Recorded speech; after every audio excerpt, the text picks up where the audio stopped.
Okay, so for the last few weeks, we've been discussing Reformation Church history.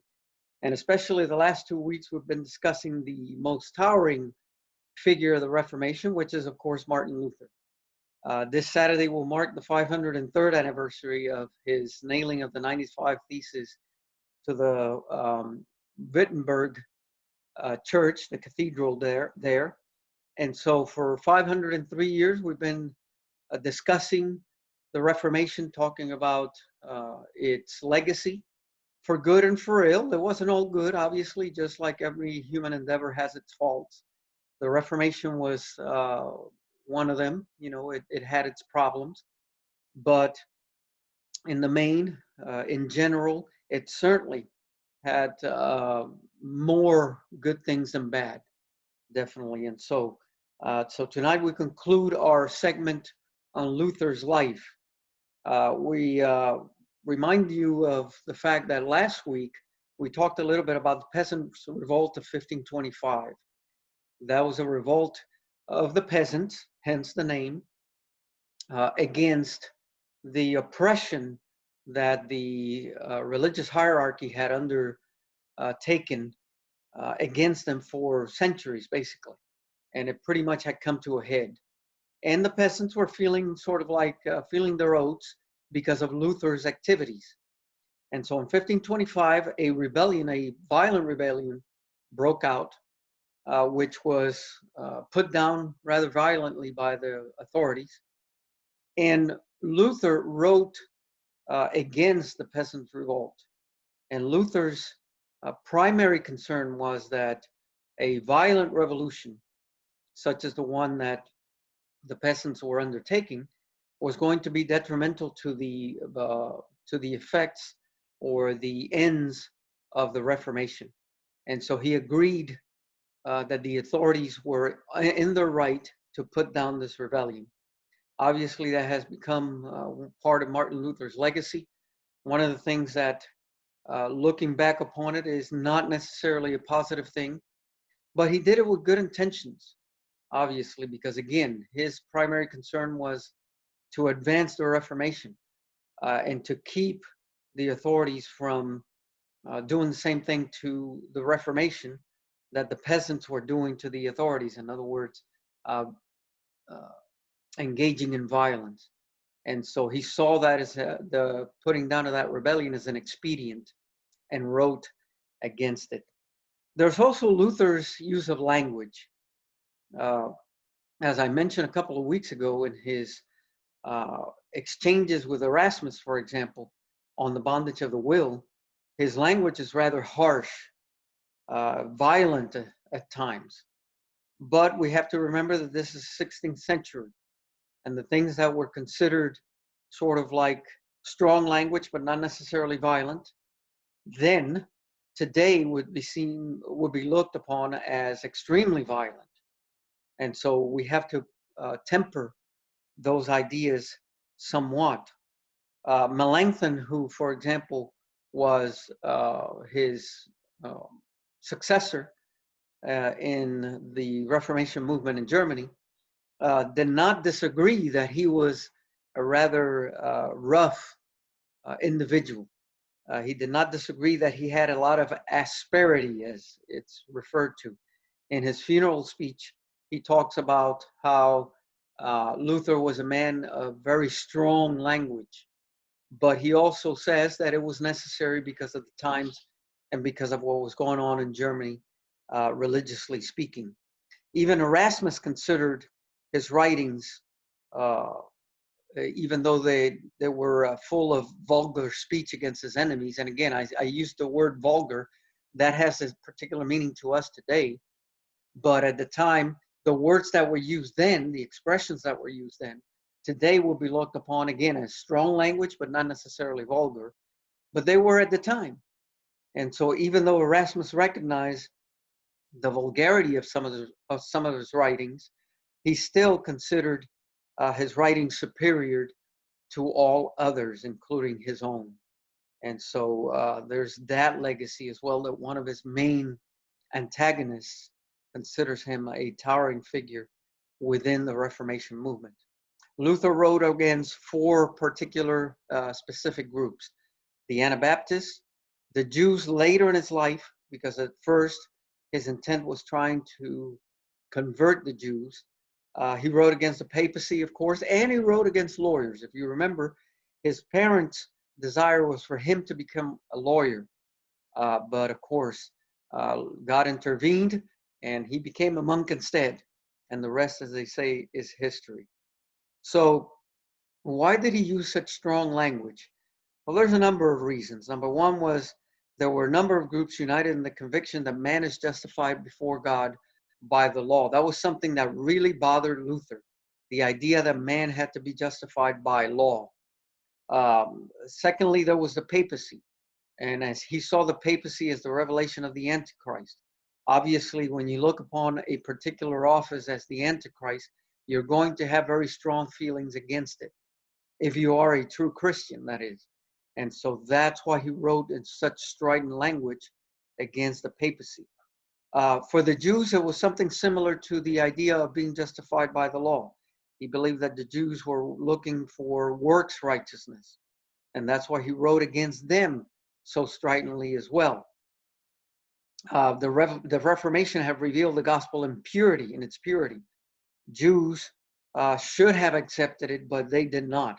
At first, that was Luther's primary intent when it came to the Jews. It was trying to convert them to true Christianity.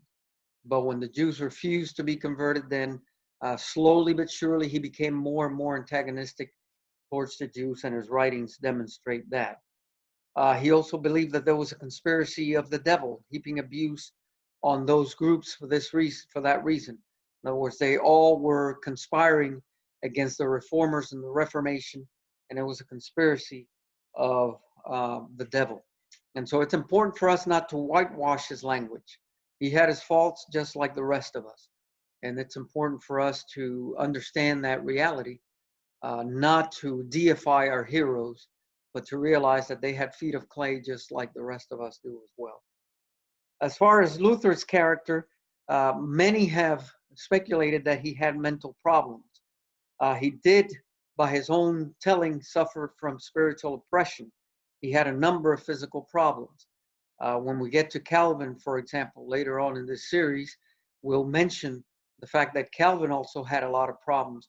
There's been a number of towering figures, men of God, who have had a lot of physical problems. Spurgeon had a lot of physical problems as well. So a number of them had these difficulties. He had a lot of periods of doubt, even though through those periods, he still was very productive. As I mentioned last week, he translated the Bible into German in a matter of a year by himself. And so he was extremely productive.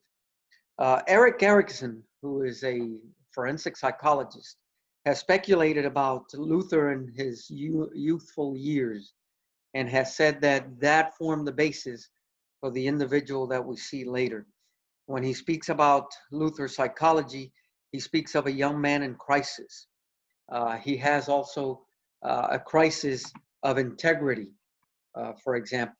And so there's that issue as well. So there's a number of issues that he discusses. When he comes to the Freudian approach, of course, after Freud, the famous materialistic psychologist, he talks about the materialistic and critical approach to Luther's psychology. He examines Luther's family relationship. You know that that's sort of in vogue nowadays, talking about family relationships, and those family relationships sort of explain your later years, supposedly. And so when he examines Luther's family relationship, he sees a love-hate relationship with his father that leads to him rejecting the Pope. He also says that his father was a drunkard. However, there's no good evidence to suggest that that is the case. Luther wrote a touching eulogy for his father at the latter's death. Erickson also speculates that he rejected Mary because of a bad relationship with his mother. However, there's no indication that there was any animosity, and there's inadequate evidence that there was anything like what Erickson is talking about here. Uh, and finally, Erickson also talks about the three primary crises in Luther's life. The thunderstorm of 1505, which of course we have mentioned, led him to become a monk, or to pledge to become a monk. That, according to Erickson, gave him a desire to separate from his father. There's also the crisis of 1507, where he talks about Mark 9:17, and he believes that there's a mute spirit accosting him, and that he has to overcome his demons. However, this is only a rumor that supposedly came from one of his antagonists, Cocceius. Not sure how to pronounce that name. I think it's Dutch. Later in the century. And so, again, lots of rumors, but very few facts. Some of the facts are that he did experience a lot of depression, a lot of problems, struggling with those issues, those mental issues. He struggled a lot with the righteousness of God. And so in the tower when he was a monk, he says, one of his biographers talks about how Luther came to the point where he even hated God, because it was impossible for us as men, as fallible human beings, to be able to attain to the righteousness of God.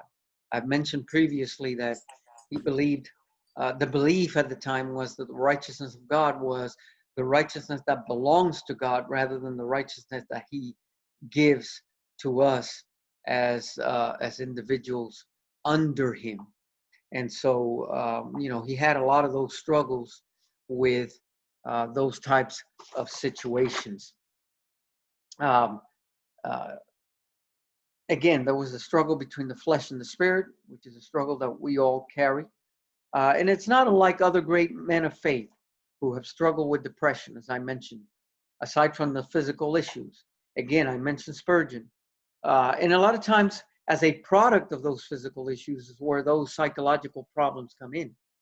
Because what happens is you have all of these physical issues, and that depresses you, because you go from one problem to the next, and it becomes sort of depressing to the spirit to be having so many physical distresses and problems. And so he was not unlike many other great men of God in that sense.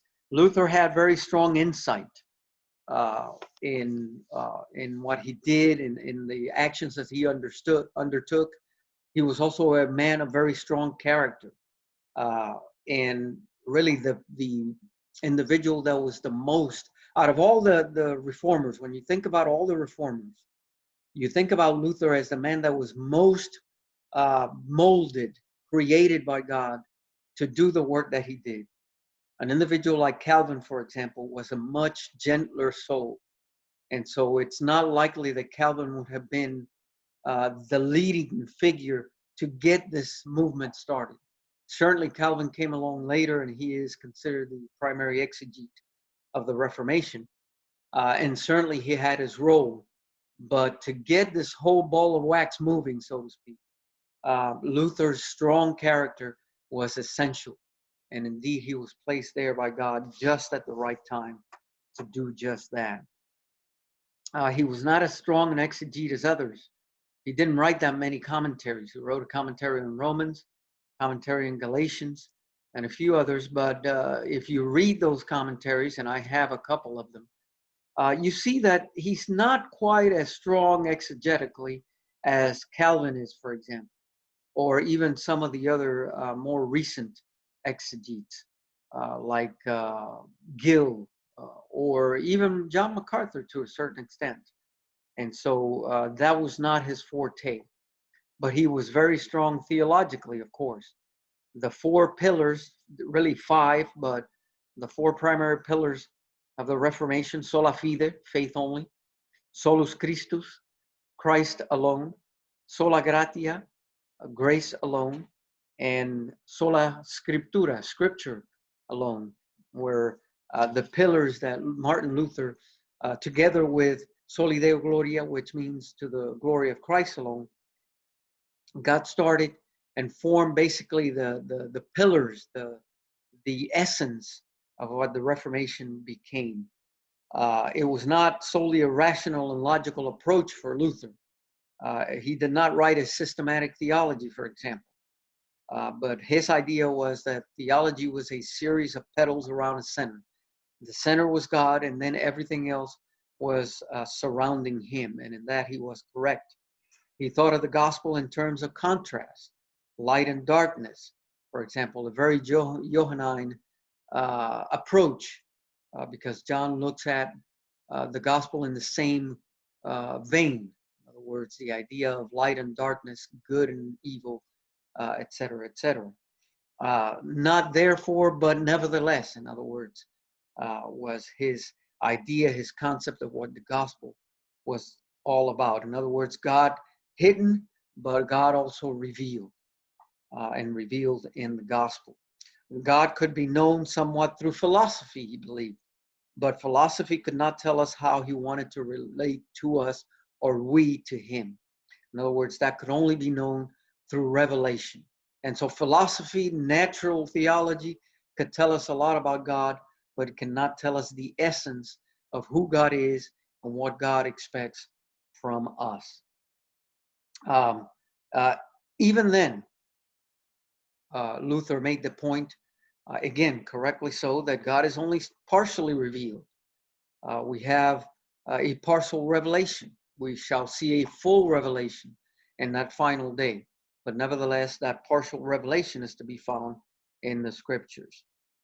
Even in Jesus, the Godhead was covered by humanity, Luther thought. And so there's still a bit of a partial revelation there. When he had the transfiguration, for example, the disciples were able to see the glory of Christ, but even then, not the total glory.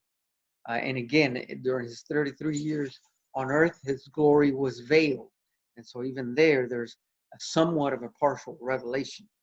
Um, Again, as all the reformers, they emphasize that we learn through the voice of the preacher. The preacher is essential.